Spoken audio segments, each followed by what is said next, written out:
ভালোবাসা এই অনুভূতিটা নিয়ে তো কত কথাই হয়। এটা একই সাথে সুন্দর, আবার কখনো কখনো বিধ্বংসীও। কিন্তু একবার কি ভেবে দেখি আমরা, আজ থেকে 500 বছর আগে ষোড়শ শতকের একজন কবি এই তীব্র আবেগকে কিভাবে দেখেছিলেন। চলো আজকে তাঁর কবিতার মধ্য দিয়েই ভালোবাসার সেই আদি আর তীব্র রূপটা কি আবিষ্কার করা যাক। আচ্ছা, এই ভালোবাসা কিভাবে শুরু হয়? আপাতত এই সহজ দেখতে প্রশ্নটাই পৃথিবীর অন্যতম জটিল একটা প্রশ্ন। এটা এমন একটা অভিজ্ঞতা তা যা সবার জীবনেই কমবেশি কোনো না কোনো সময়ে আসে। এই প্রশ্নটা থেকেই শুরু হচ্ছে আমাদের আজকের আলোচনা। একটা মজার ব্যাপার হলো, এই যে ভালোবাসার শুরুর তীব্র অনুভূতি, এর জন্য বৈষ্ণব দর্শনে দারুণ শব্দ আছে, যা হলো পূর্বরাগ। এটা শুধু প্রথম দেখার ভালো লাগা নয়, এটা তার চেয়েও অনেক বেশি। পূর্বরাগ হলো মিলনেরও আগে প্রিয়জনের প্রতি অপ্রতিরোধ্য আকাঙ্ক্ষা। চলো এবার আমরা মূল প্রসঙ্গে প্রবেশ করি। দেখা যাক ষোড়শ শতকের বাঙালি কবি জ্ঞানদাস কিভাবে এই পূর্বরাগের তীব্র অবস্থাকে তার কবিতার শব্দে বেঁধেছেন। এই যে এখানে দেখছো, এটাই সেই মূল কবিতা। ভাষাটা হয়তো আজকের থেকে একটু আলাদা, কিন্তু এর ভিতরের যে আবেগ সেটা শাশ্বত।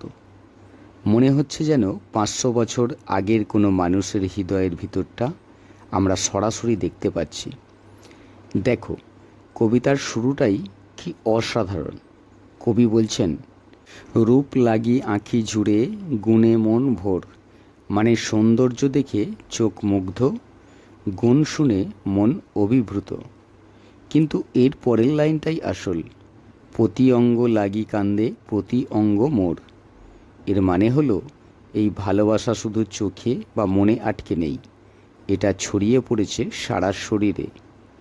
প্রেমাস্পদে প্রত্যেকটা অংশের জন্য কবি নিজের শরীরের প্রত্যেকটা অংশ যেন কাঁদছে।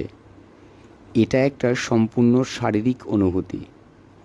সুতরাং মূল বিষয়টা এখানে, জ্ঞানদাসের কাছে পূর্বরাগ কোনো মানসিক বা বিমূর্ত ব্যাপার নয়, এটা একদম রক্তে মাংসে মিশে যাওয়া একটা অভিজ্ঞতা, যেখানে শরীর আর মন দুটো এক হয়ে যায়।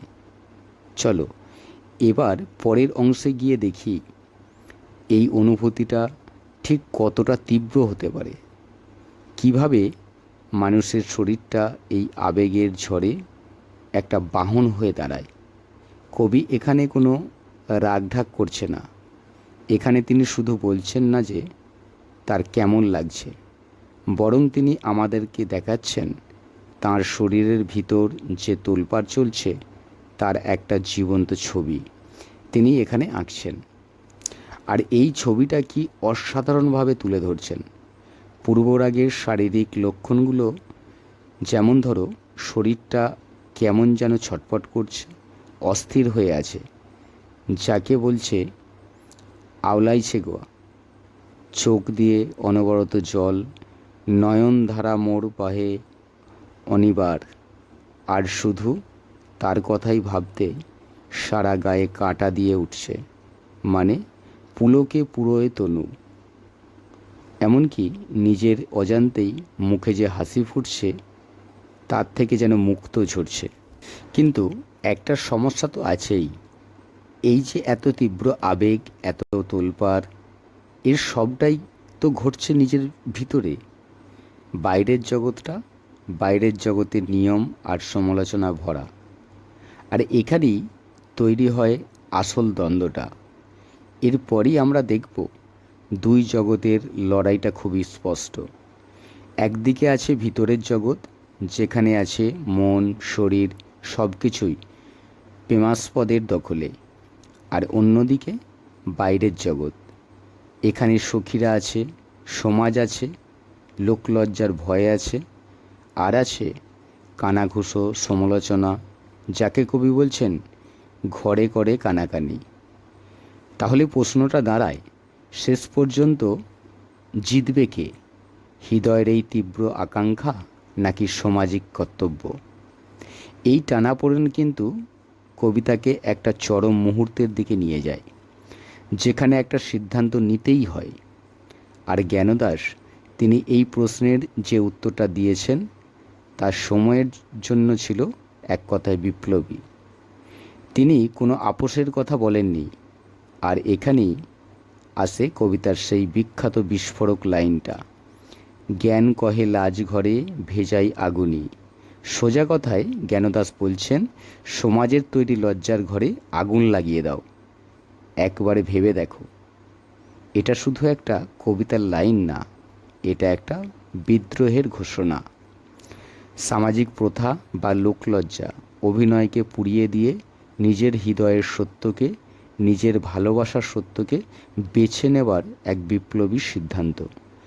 জ্ঞানদাসের এই কবিতা প্রায় 500 বছরেরও আমাদের ঠিক একই প্রশ্নের সামনে দাঁড় করিয়ে দিয়েছে।